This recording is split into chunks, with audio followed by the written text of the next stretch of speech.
Okay okay okay అవును కరెక్టే ఏమి చెప్పాలా కృషి చేస్తున్నాడు చెప్పాలి అంటే ఈ ఇన్ఛార్జ్ ఉండాలని రాజేష్ ఉండొచ్చు కదా వెళ్ళిపో హలో అన్నా ఓకే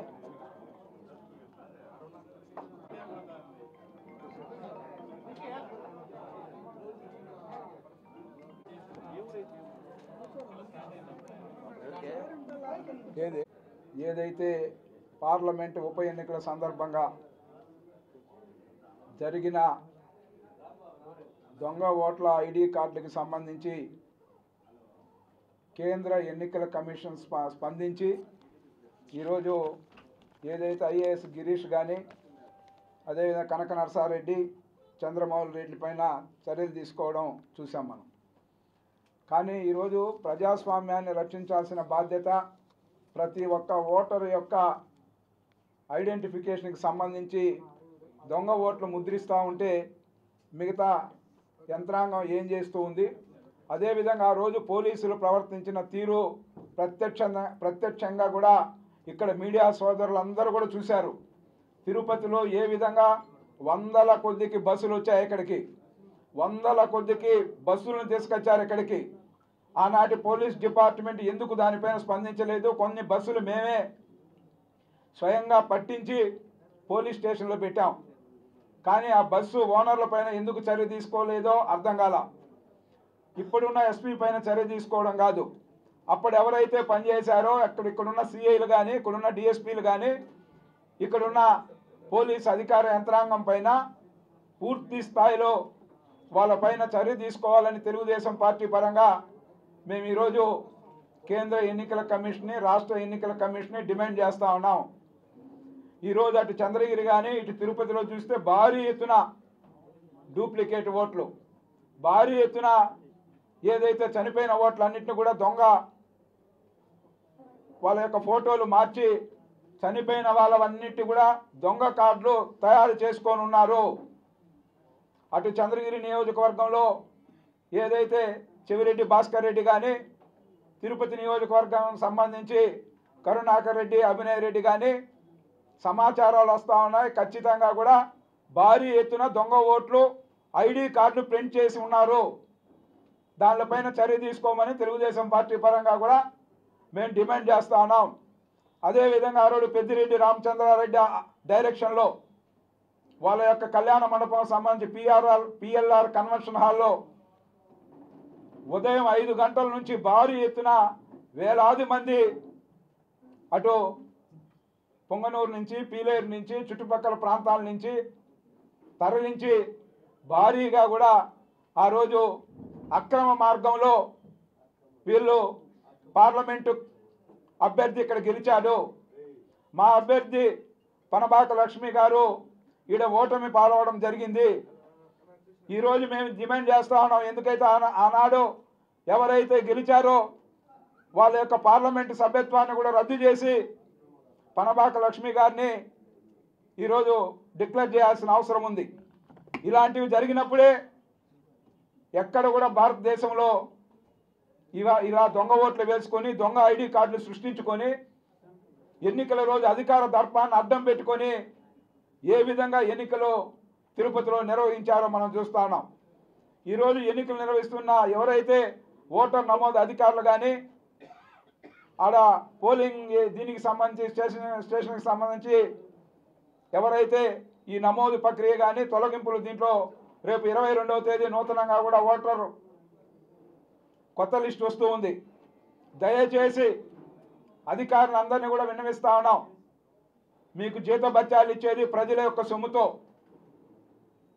ఎవరిపైనైనా ఏ పార్టీ పైన మీకు అభిమానం ఉంటే వాళ్ళకి ఓట్లు వేసుకోండి, తప్పులేదు. కానీ ఈ విధంగా ప్రజల యొక్క ఓట్లని దొంగ ఓట్లుగా సృష్టించి వీళ్ళు చేస్తున్న దీనిపైన భారీ ఎత్తున మూల్యం చెల్లించక తప్పదని కూడా ఈ సందర్భంగా ఈరోజు జరిగిన సంఘటనలో ఒక్కసారి చూడమని చెప్తా ఉన్నాం. గిరీష్ అనే కాకుండా ఇంకా ఎవరైతే ఆ రోజు ఈ యొక్క ఓటరు డూప్లికేట్ ఓటర్లు తయారు చేసే దాంట్లో, దొంగ ఓట్లు సృష్టించే దాంట్లో ఎవరైతే మిగతా అధికారులు ఎవరైతే ఉన్నారో వాళ్ళపైన కూడా చర్యలు తీసుకోవాలని తెలుగుదేశం పార్టీ పరంగా మేము డిమాండ్ చేస్తా ఉన్నాం. ఈరోజు ప్రజాస్వామ్య వ్యవస్థలో ఓటు అనేది ప్రతి ఒక్కరి హక్కు. ఆ హక్కుని కాలరాచే ఇది మీకు ఎవరిచ్చారని ప్రశ్నిస్తా ఉన్నాం. చాలామంది మంచి ఆఫీసర్లు ఉంటారు, కానీ కొద్దిమంది ఇలాంటి అధికార పార్టీకి తొత్తులుగా వ్యవహరించి, అధికార పార్టీకి అనుకూలంగా వ్యవహరించి ఈ విధంగా ప్రజాస్వామ్యాన్ని కూనీ చేసిన చరిత్ర గల అధికారులు ఎవరు ఉన్నారో వాళ్ళందరి పైన కూడా దీనిపైన మొత్తం ఎవరు ఐడి కార్డులు సృష్టించారు, ఎక్కడ ప్రింట్ అయ్యాయి, ఎక్కడెక్కడ పోలీస్ అధికారులు వాళ్ళకి సపోర్ట్గా పనిచేశారు, ఎక్కడెక్కడ పోలింగ్ ఆఫీసర్లు కూడా ఎవరెవరిని వీళ్ళు మభ్యపెట్టి ఎన్నికల ప్రక్రియ వన్ సైడ్ చేసుకున్నారు. కాబట్టి ఇప్పుడు ఐఏఎస్ అధికారులు అక్కడున్న అధికారులే కాకుండా దీనికి పాల్పడ్డ రాజకీయ నాయకులకు కూడా పోటీ చేసే అర్హత సుమారు 12 సంవత్సరాలు పోటీ చేయకుండా వాళ్ళపైన చట్టపరంగా చర్యలు తీసుకుంటే ఇంకొకరు ఎవరూ సాహసించరు. ఎక్కడ కూడా జరగల భారతదేశంలో ఇంత భారీ ఎత్తున. మేమే స్వయంగా పట్టుకుంటే తిరుమలకు పోతా ఉన్నాడు. పిఎల్ఆర్ కన్వెన్షన్ హాల్ ఎక్కడ ఉంది? తిరుమలకు పోవాలంటే వాడు పిఎల్ఆర్ కన్వెన్షన్కి ఏం పని? పీలేరు నుంచి వచ్చేవాళ్ళు కొండకు పోవాలంటే అలిపిరి పైన పోతారు. పిఎల్ఆర్ కన్వెన్షన్ కాడ ఏం పని? అంటే అన్ని దేవుడి పేరుతో కూడా అబద్ధాలు చెప్పి, దేవుడి పేరుతో కూడా యాత్రికులని చెప్పి ఇంత భారీ ఎత్తున ప్రభావితం చేసిన ఆ ఎన్నికలపైన కేంద్ర ఎన్నికల కమిషన్ తీసుకున్న చర్యల్ని మేమందరూ కూడా స్వాగతిస్తా ఉన్నాం ఈరోజు ప్రజాస్వామ్యవాదులందరూ కూడా. కాబట్టి రాబోయే ఎన్నికలో అటు తిరుపతి కానీ, ఇటు చంద్రగిరి కానీ, మిగతా నా పార్లమెంటు పరిధిలోని కొన్ని నియోజకవర్గాల్లో తమిళనాడు నుంచి కూడా కొంతమందిని ఓటర్లను చేర్చిండారు. సత్యవేడు ఆ పక్క ప్రాంతంలో, శ్రీకాళహస్తి ఆ పక్క. కాబట్టి దీనిపైన అంతా కూడా క్షుణ్ణంగా స్పెషల్ డ్రైవ్ చేయమని అడుగుతున్నాం. ఈ ఓటర్ లిస్టు రేపు ఖచ్చితంగా 22వ తారీఖు వచ్చే ఓటర్ లిస్టులో దయచేసి అధికారులు క్షుణ్ణంగా పరిశీలించి ఎవరైతే బల్క్గా ఓటరు నమోదు చేయాలనే ఫామ్స్ ఇచ్చారో వాటన్నిటిని పరిశీలించండి. ఏ కంప్యూటర్లో అవి ఫీడ్ అవుతాడా, ఏ కంప్యూటర్లో ఎన్నెన్ని బల్క్గా వచ్చాయి, దానికి ఎవరు బాధ్యులు, దానిపైన ఇప్పుడున్న కలెక్టర్ గారిని కూడా ఈరోజు కోరుతా ఉన్నాం. తిరుపతి చంద్రగిరికి సంబంధించి భారీ ఎత్తున దొంగ ఓట్లు భారీ ఎత్తున చేరిండాయి అనేది వాస్తవం. ఈ 2 నియోజకవర్గాలపైన స్పెషల్ డ్రైవ్ పెట్టండి. ఒక 10 రోజులు లేట్ అయినా పర్వాలా, మీరు ఓటర్ లిస్ట్ ఇచ్చేది అభ్యంతరంలా మాకు. కానీ నిజమైన ఓటర్లు ఓటర్ లిస్టులో ఉండే విధంగా తగు చర్యలు తీసుకోమని అడుగుతాను.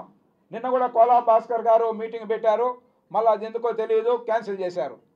మా వాళ్ళందరూ కూడా చంద్రగిరి నుంచి ఏదైతే అక్కడ మా అభ్యర్థి అడిపోతే లేదని చెప్పడం జరిగింది. నేను మళ్ళా కూడా కలెక్టర్ గారితో మాట్లాడాను. ఆయన కూడా నెక్స్ట్ మీటింగ్ ఎప్పుడైనా చెప్తామని చెప్పడం జరిగింది. మా అనుమానాలు ఏమున్నాయి, 22వ తేదీ ఓటర్ లిస్టు ఫైనలైజ్ అవుతామంటే దానిపైన అన్ని పక్షాల అభిప్రాయాలు తీసుకోమని చెప్తూ ఉన్నాము. కాబట్టి ఈరోజు ఎవరైతే దీని దొంగ ఓట్లకు సహకరించినా, దొంగ ఓట్ల ముద్రణ, ఐడి కార్డు ముద్రణకు పాల్పడిన వాళ్ళందరిపైన కూడా కఠినంగా చర్యలు తీసుకోవాలని కూడా విజ్ఞప్తి చేస్తా ఉన్నాం. ఏదో మేము విమర్శించాము, అధికార పార్టీని విమర్శించాము ఇంకోటి అనేది కాదు, వాస్తవాలు ఇవన్నీ. చిన్న బిడ్డను అడిగినా చెప్తారు తిరుపతి చంద్రగిరిలో ఎంత భారీ ఎత్తున దొంగ ఓట్లు నమోదు చేశారో. కాబట్టి రాబోయే ఎన్నికలు దగ్గరలో ఉన్నాయి. కాబట్టి పవిత్రమైన పుణ్యక్షేత్రాలలో ఉన్న మీరు, ఇక్కడ ఉద్యోగం చేస్తున్న మీరు, ఎన్నికల విధులు నిర్వహించబోతున్న మీరు దయచేసి వాస్తవాలను అద్దం పట్టే విధంగా ఎన్నికల కమిషన్ ఏవైతే గైడ్లైన్స్ ఉన్నాయో దానికి అనుగుణంగా పనిచేయమని అధికారులందరికీ కూడా సవినయంగా కూడా విజ్ఞప్తి చేస్తా ఉన్నాం. మీరు ఇప్పుడేదో చేసి ఎన్నికల ముందు ఏదో చేస్తాం అధికార పార్టీ కానీ ఎవరైనా కొంతమంది ఉద్యోగస్తులు, కొంతమంది ఎన్నికల విధులు నిర్వర్తించే వాళ్ళు ఏదైనా చేస్తే మటుకు రాబోయే రోజుల్లో వదిలిపెట్టే ప్రసక్తే లేదని కూడా ఈ సందర్భంగా కూడా తెలియజేస్తా ఉన్నాం. ఎందుకంటే అక్రమ మార్గాలు పెట్టి అక్రమంగా ఒక బూతుకి 1000 ఓట్లుంటే 100 ఓట్ల పైన దొంగ ఓట్లు, దాన్ని ఎందుకు తీరో మాకు అర్థం కావట్లేదు. మేము చెప్పినా కూడా ఏదైతే తిరుపతిలో అయితే మరి ఐడి కార్డులు ఇంటింటికి డిస్ట్రిబ్యూషన్లు వచ్చాయి. నా ప్రాంతంలోనే అక్కడ కొన్ని వేల ఐడి కార్డులు రిటర్న్ వెళ్ళిపోయాయి ఐడి ప్రూఫ్ లేకుండా. ఇప్పుడు ఏవైతే ఐడి కార్డులు పోస్టల్ డిపార్ట్మెంట్ ద్వారా వచ్చిన కార్డులన్నీ ఎవరైతే నిజమైన ఓటర్లకి ఎన్ని ఇచ్చారో రిటర్న్ వచ్చిన ఐడి కార్డులు ఏమయ్యాయి అధికారులు స్ట్రైట్గా బహిరంగంగా చెప్పమని తెలియజేస్తా ఉన్నాం. బహిరంగంగా ప్రెస్ మీట్ పెట్టి కలెక్టర్ కానీ ఇక్కడ ఎన్నికల విధులు నిర్వర్తిస్తున్న 7 నియోజకవర్గాల్లో నిర్వర్తిస్తున్న అధికారులు కానీ మీరు చెప్పండి. ఖచ్చితంగా తిరుపతికి సంబంధించి చూస్తే ఎన్ని ఐడి కార్డులు డిస్ట్రిబ్యూట్ అయ్యాయి, ఎన్ని రిటర్న్ వచ్చాయి, రిటర్న్ వచ్చిన కార్డులు ఎక్కడున్నాయి, వాస్తవాల వెలుగులోకి వస్తాయి. అంతేగాని దాన్ని మార్చి ఏదో అబద్ధాలు చెప్పో లేదా తాత్కాలికంగా తప్పించుకోవాలని అధికారులు చూస్తే మటుకు సహించే పరిస్థితి లేదు. తిరుపతి లాంటి పవిత్ర పుణ్యక్షేత్రంలో దయచేసి అది ఏదైనా కొంతమంది అధికారులు గతంలో ఏమైనా పొరపాట్లు చేసి ఉంటే నేరుగా కలెక్టర్కి వెళ్ళి మీరు చెప్పండి, మాకు చెప్పొద్దు. కలెక్టర్ గారికి వెళ్ళి ఎవరు ప్రాబల్యంతో మీరు ఆ ఓట్లు చేర్చారు, ఎవరు చెబితే దొంగ ఓట్లు ఎక్కించారో కలెక్టర్కి చెప్పి మీ తప్పును సరిదిద్దుకోమని చెప్తాను. ఎవరైనా కొంతమంది తప్పులు చేసిన అధికారులు ఉంటే కలెక్టర్ దగ్గరికి వాళ్ళ దగ్గరికి వెళ్ళి లేదా మీకు అక్కడ కూడా భయం ఉంటే ఎన్నికల కమిషన్కి రాయండి. నన్ను బలవంతంగా ఫలాని బూత్లో ఇన్ని ఓట్లు నన్ను ఎక్కించమని ఫలాని వ్యక్తి చేశాడు కాబట్టి దానిపైన ఎంక్వైరీ చేయండి అని పెట్టండి మీరు ఎన్నికల కమిషన్కి. వాస్తవాలు వెలుగులోకి వస్తాయి. కాబట్టి ఇప్పుడు మరిన్ని వీడియోస్ కోసం ఛానల్ ని సబ్స్క్రైబ్ చేయండి. లేటెస్ట్ అప్డేట్స్ కోసం వాట్సాప్ ఛానల్ ని ఫాలో చేయండి. అండ్ లింక్ డిస్క్రిప్షన్ లో ఉంది.